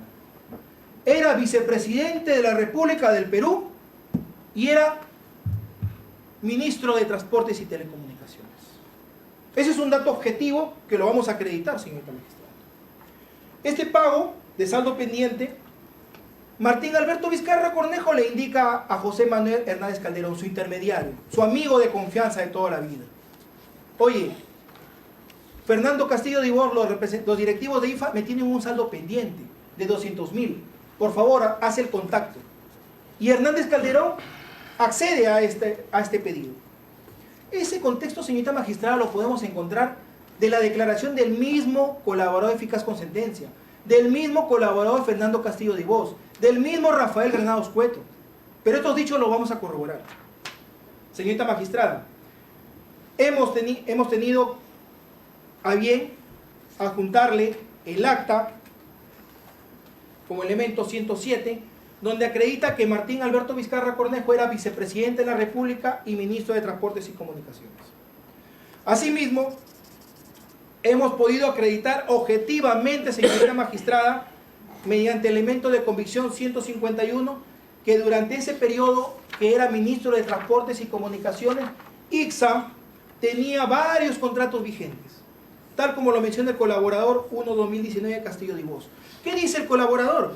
Dice que ante el temor de que se caigan estos pedidos por el poder que él tenía como ministro, las facultades que él ya tenía, es que accedieron a pagar ese saldo pendiente de 200.000. ¿Existía ese temor? Existía.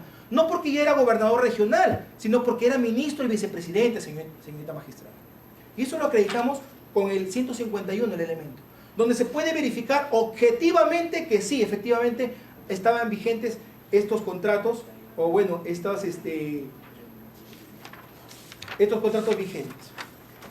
Ahora bien, señorita magistrada, tenemos llamadas, como Martín Alberto Vizcarra Cornejo envió a José Manuel Hernández Calderón para que haga contacto respecto a este saldo pendiente de 200.000 soles. Tenemos llamadas del número 9796969797. ¿Entre quién, señorita magistrada? Entre José Manuel Hernández Calderón y Fernando Castillo de Ibor. ¿En qué fechas? Entre julio y agosto del 2016. Elemento de convicción 115. Y no nos quedamos ahí. Nosotros hemos ido más allá. El levantamiento es del número 9987-04286 que utilizaba José Manuel Hernández Calderón, y el número 9975-96797 que utilizaba Castillo de Ibor. Tenemos esas llamadas, ese cruce. Señor fiscal, ya, tiene que pasar a los demás presupuestos. Señorita magistrada, 2 minutos para terminar este tema. Finalmente, señorita magistrada, sobre la reunión del 26 de agosto del 2016. Rápidamente, respecto a la reunión lo ubican a los participantes. ¿Quiénes son, señorita magistrada? Le voy a señalar. El acusado Martín Alberto Vizcarra Cornejo en La Molina, Lima. José Manuel Hernández Calderón, La Molina, Lima. Fernando Castillo de Ibor, La Molina, Lima. Jaime Salazar Sánchez, chofer de Castillo de Ibor en La Molina, Lima. Se va a acreditar, señorita magistrada, que efectivamente todas estas personas se encontraban ese día dentro del perímetro, habiendo realizado este Ministerio Público un cruce de llamadas y las antenas que lo ubican en dicho perímetro. Tenemos el chat, fíjese. Este chat es interesante porque el chat se desenvuelve entre Granados Cueto y José Manuel Hernández Calderón. Como ya lo indiqué precedentemente, José Manuel Hernández Calderón buscó a Fernando Castillo Dibós. Castillo Dibós acordó este pago. Quien hizo la coordinación para que vaya Castillo Dibós fue Rafael Granados Cueto. ¿Qué le dice en el chat? Hola José, estoy en San Antonio de la Molina, ¿podemos vernos? Y José Manuel Hernández Calderón le indica la dirección, Las Lagunas. Está en camino. ¿Quién está en camino? Castillo Dibós. Pregunta por ti, es mi casa. Ese es el chat. Ahora bien, respecto a las llamadas, señorita magistrada, tenemos llamadas de ese día entre José Manuel Hernández Calderón y Rafael Granados Cueto. Ahí las tenemos y debe usted valorarlo en su momento porque lo hemos adjuntado a nuestro requerimiento. Siguiente.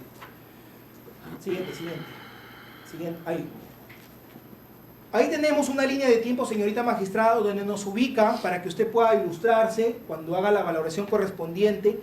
Desde las horas 17:08 hasta las 20:19 existe una coordinación clara entre José Manuel Hernández Calderón y Rafael Granados Cueto para que asista a esta reunión donde se iba a entregar estos 200.000.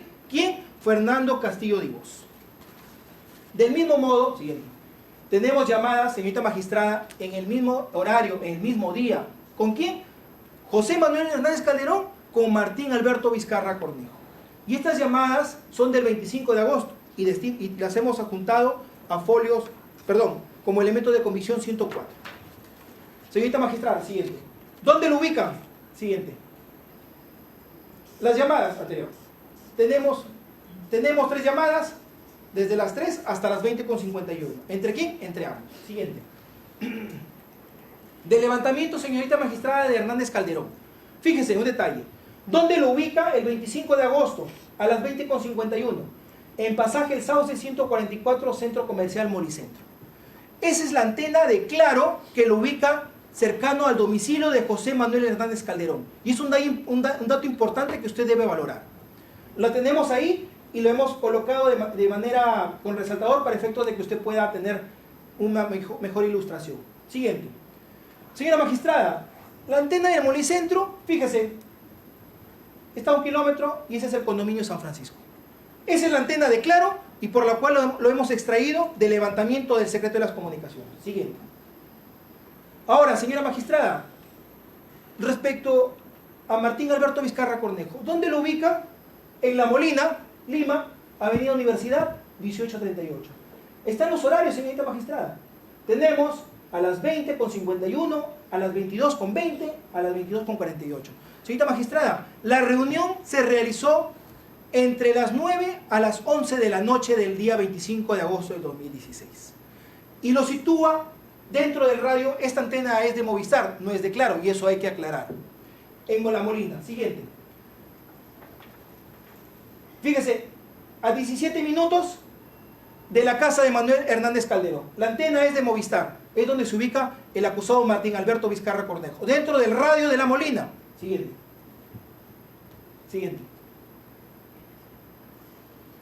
Señora magistrada, del levantamiento de Fernando Castillo Dibós, ¿dónde lo ubican? Lo ubicamos Pasaje El Sauce.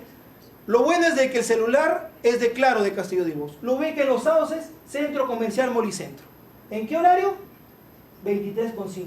20:38, Las Caobas, El Remanso. Siguiente, vamos a ubicarlo. El Remanso, señorita magistrada, está camino a la casa de Hernández Calderón y está dentro del radio de La Molina.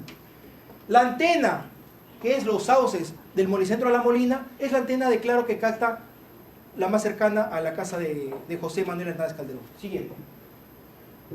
Y hemos creído por conveniente estos gráficos para ilustrarla respecto a los horarios.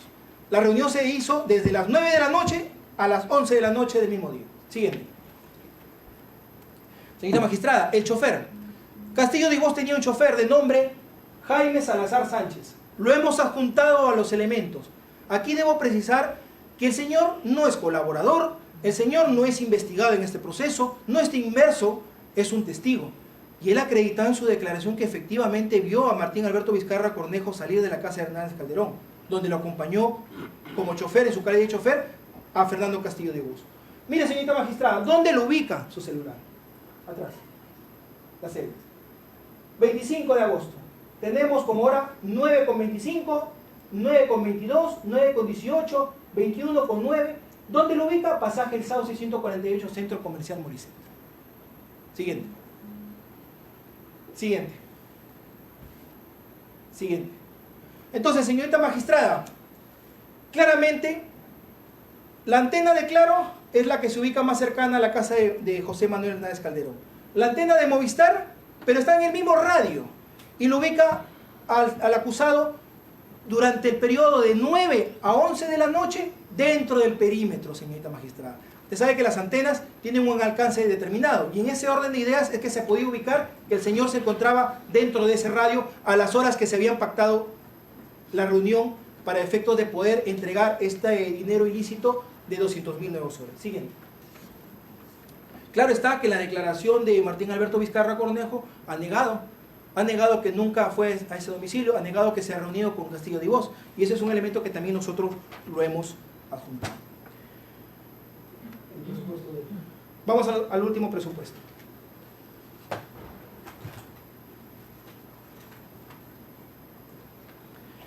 Señorita magistrada, la prognosis de pena.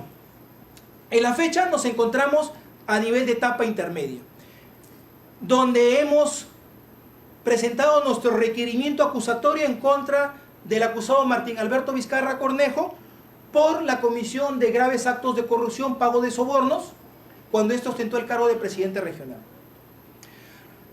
Hemos solicitado o hemos formulado la imputación de la tipificación por el delito de cohecho pasivo propio, segundo párrafo del artículo 393 del Código Penal. Respecto al apartado 1, señorita magistrada, Lomas de Hilo, hemos formulado 6 años de pena privativa de la libertad efectiva. Asimismo, respecto al apartado 2, que en este caso es Hospital de Moquegua, hemos formulado la tipificación por el delito de cohecho pasivo propio, tercer párrafo, artículo 393 del Código Penal, una pena de 9 años de pena privativa de libertad efectiva. Aplicando el concurso real, hemos formulado, señorita magistrada, una pena concreta de 15 años de pena privativa de libertad efectiva. En ese orden de ideas podemos concluir, señorita magistrada, que efectivamente hemos superado con creces lo exigido por la norma procesal penal. Del mismo modo, señorita magistrada, respecto al presupuesto peligro de fuga. El artículo 269 del Código Procesal Penal recoge criterios que deben ser evaluados para la calificación de la existencia o no del peligro de fuga. La Corte Suprema, señorita magistrada, ya ha indicado de que estos criterios son situaciones circunstanciales del riesgo, y además ha señalado de que estas circunstancias no pueden ser interpretadas de manera cerrada, señorita magistrada. Es más, nos ha dicho de que estos criterios estipulados en el artículo 269 del Código Procesal Penal deben ser valorados, no son copulativos. Es decir, no es una lista cerrada. Como antecedente del peligro de fuga, señorita magistrada, este Ministerio Público formuló, cuando aperturó investigación preparatoria, un pedido de prisión preventiva. Este pedido de prisión preventiva fue desestimado por el juzgado de primera instancia y confirmado por la sala penal, la primera sala penal de apelaciones, mediante resolución número 4. La primera instancia fue mediante resolución número 10 del 18 de marzo del 2021. ¿Qué detalló ahí la sala y el juez de primera instancia? Que existían graves y fundados elementos de convicción. Fundamentó que existía una prognosis de pena que superaba el mínimo exigido por la norma procesal. Pero dijo respecto al peligro procesal de que este era razonablemente evitable. Hoy en día, señorita magistrada, nos encontramos en un estadio diferente. Nos encontramos en la etapa intermedia, donde este Ministerio Público ha requerido requerimiento acusatorio. Requerimiento acusatorio que a propósito hemos obtenido a lo largo de la investigación, hemos recabado suficientes elementos de convicción, lo que nos hace, en este caso, presumir que existe una alta probabilidad de condena, señorita magistrada. Y eso hay que dejarlo bien en claro. Es más, respecto al peligro procesal, nosotros vamos a sostener en esta audiencia de que este peligro procesal se ha incrementado, no se ha desvanecido. Y se ha incrementado porque tenemos circunstancias objetivas que así lo señalan. Y lo vamos a detallar a continuación.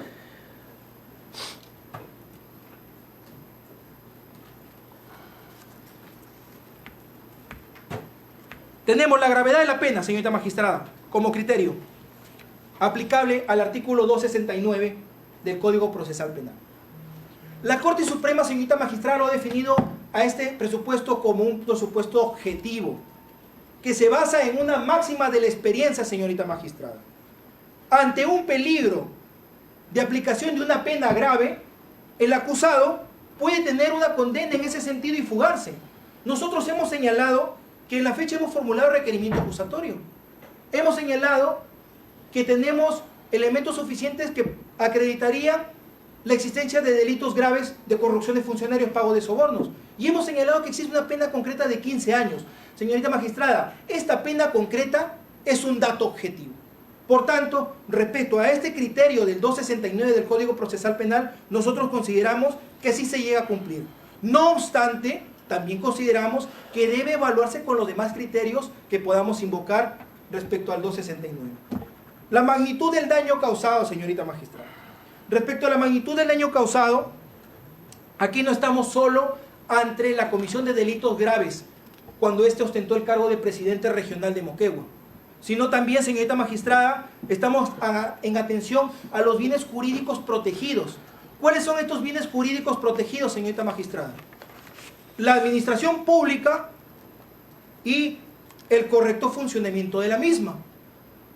No es nuevo, señorita magistrada, que en el caso concreto,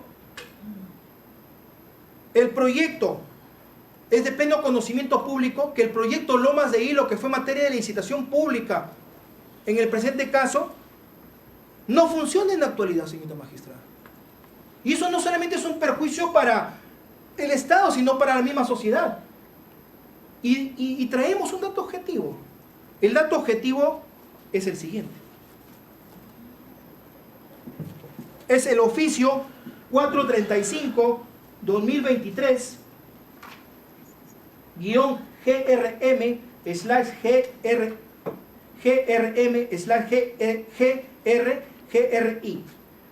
donde, y miren, señorita magistrada, de fecha 24 de noviembre de 2023. ¿Quién lo emite? Augusto Rospigliosi Flor, gerente regional de infraestructura del proyecto especial pastoral. La situación del proyecto, el proyecto se encuentra paralizado. Es un dato objetivo por la cual acreditaría este presupuesto que venimos a invocar, que es la magnitud del daño causado y trascendencia social, señorita magistrada. En ese sentido, consideramos que respecto a este presupuesto sí se llega a cumplir. Sin embargo, también, no obstante, señalamos de que este se debe valorar con otros criterios del 269 del Código Procesal Penal. Ahora bien, señorita magistrada, es preciso señalarle de que el criterio que vamos a señalar, que es el comportamiento del imputado durante el proceso penal, en la medida que indique su voluntad de no someterse a la persecución penal, ya lo ha dicho la casación de Moquegua, señorita magistrada, 626-2013, comportamiento procesal. Este es uno de los más importantes, dice la casación, pues permite hacer una efectiva prognosis de la probabilidad de fuga del imputado sobre la base real de la real conducta que ha manifestado a lo largo de la investigación, u otras etapas que estén ligadas a su huida o intento de fuga, como entre otras. Mire, la Corte Suprema en esta casación ha dicho efectivamente que este es un criterio importante y nosotros lo vamos a acreditar. Respecto de este ítem, señorita magistrada, tenemos la resolución 172 de fecha 2 de noviembre de 2013. ¿Su judicatura qué resolvió, señorita magistrada? Requiérase por única vez al investigado el cumplimiento de la finalidad para la cual se le autorizó su desplazamiento por los días 7 al 10 de septiembre y del 13 al 17 de octubre del mismo año, bajo percibimiento de aplicarse los alcances del 287 del Código Procesal Penal. No, numeral 3. Señorita magistrada, ¿Existe una clara intención de no sujetarse a lo que su juzgado dispone? Existe una clara intención. Y su juzgado por eso es que hace este procedimiento, declara este procedimiento. Su judicatura le autorizó al señor para realizar labores como ingeniero de proyectos para la empresa Estuquiña, en terrenos de la empresa Estuquiña, y en ese momento nosotros acreditamos del que el señor no estaba realizando las actividades que había consignado, sino ¿dónde se encontraba? En un colegio cumpliendo actividades protocolares. Entonces, ¿es una clara interpretación de un comportamiento negativo? Lo es, señorita magistrada. ¿Es una intención de desvincularse con las reglas de conducta, con lo que usted dispone? Objetivamente, lo es. Y eso no puede pasar desapercibido, señorita magistrada. Quien puede lo más, puede lo menos.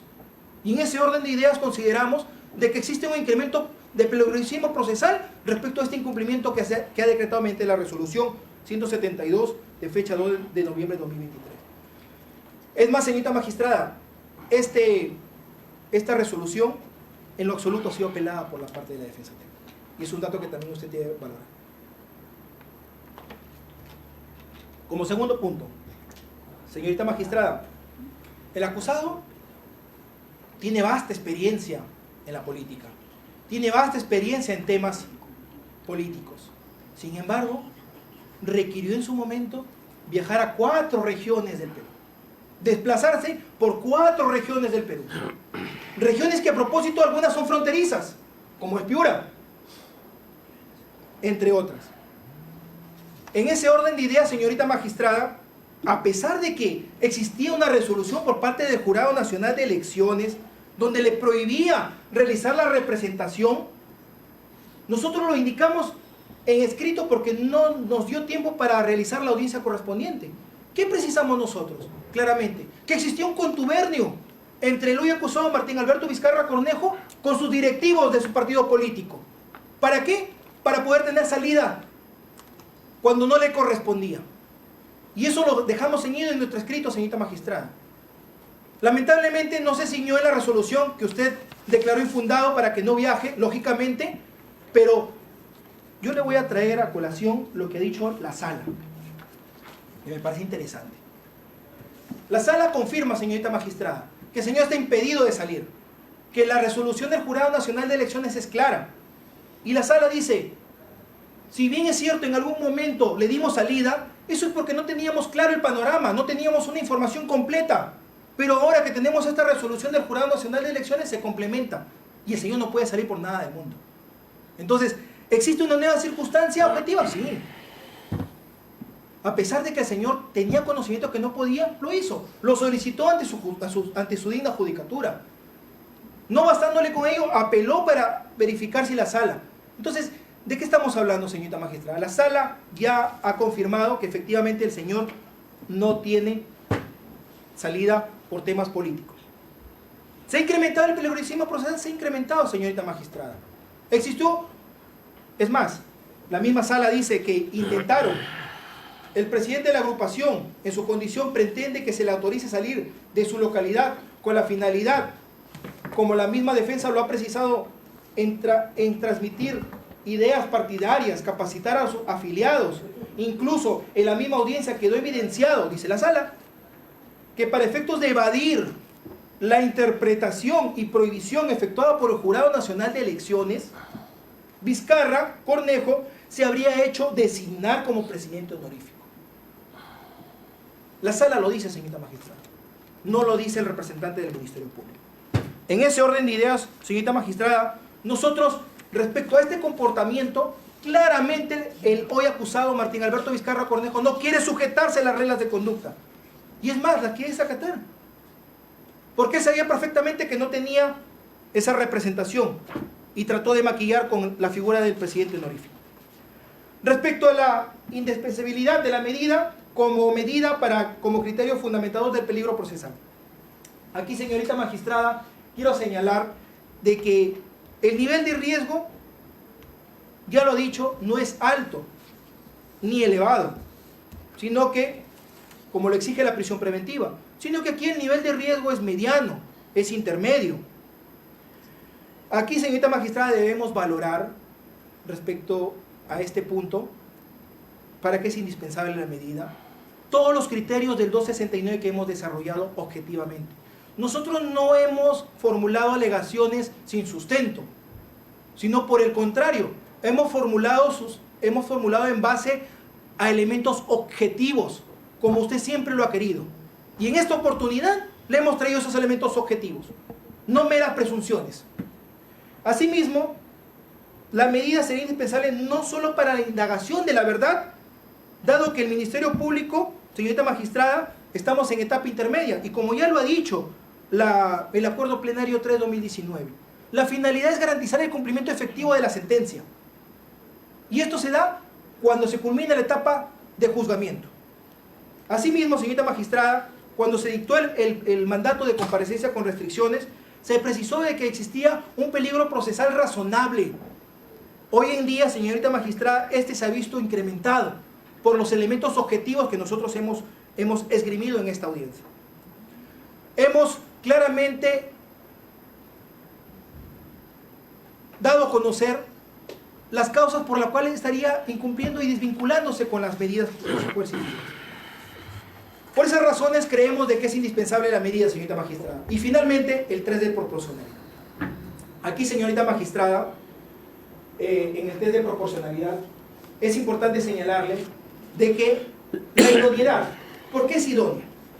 Se necesita fijar el arraigo del acusado Martín Alberto Vizcarra Cornejo en territorio nacional, pues ausencia o inconcurrencia injustificada ante un eventual juicio oral conllevaría a una severa afectación a la indagación de la verdad, como un fin institucional del proceso penal. Es idónea, señorita magistrada, porque permitirá asegurar la presencia del acusado dentro del país a fin de responder ante la justicia peruana por los graves actos de corrupción que se le atribuye. Y en ese orden, porque también estamos de cara al juicio oral, y eso tiene que valorarse en este estadio. La etapa estelar, que es la de juicio oral, donde se pueda determinar la responsabilidad penal o no del hoy acusado Martín Alberto Vizcarra Cornejo. Respecto a la necesidad, señorita magistrada, no se verifica otra medida menos gravosa que disminuya el peligro concreto que representaría no imponer esta medida frente a otras de mayor gravedad. Aquí, señorita magistrada, debemos señalarle de que existe un aforismo que dice: mientras uno va cambiando de etapas, se hace más la necesidad de arraigar al acusado al proceso. Y en ese orden de ideas, señorita magistrada, existe un riesgo, existe un incremento procesal que lo hemos señalado, y por tanto es necesaria la medida para efectos de poder sujetar la presencia del investigado al juicio oral.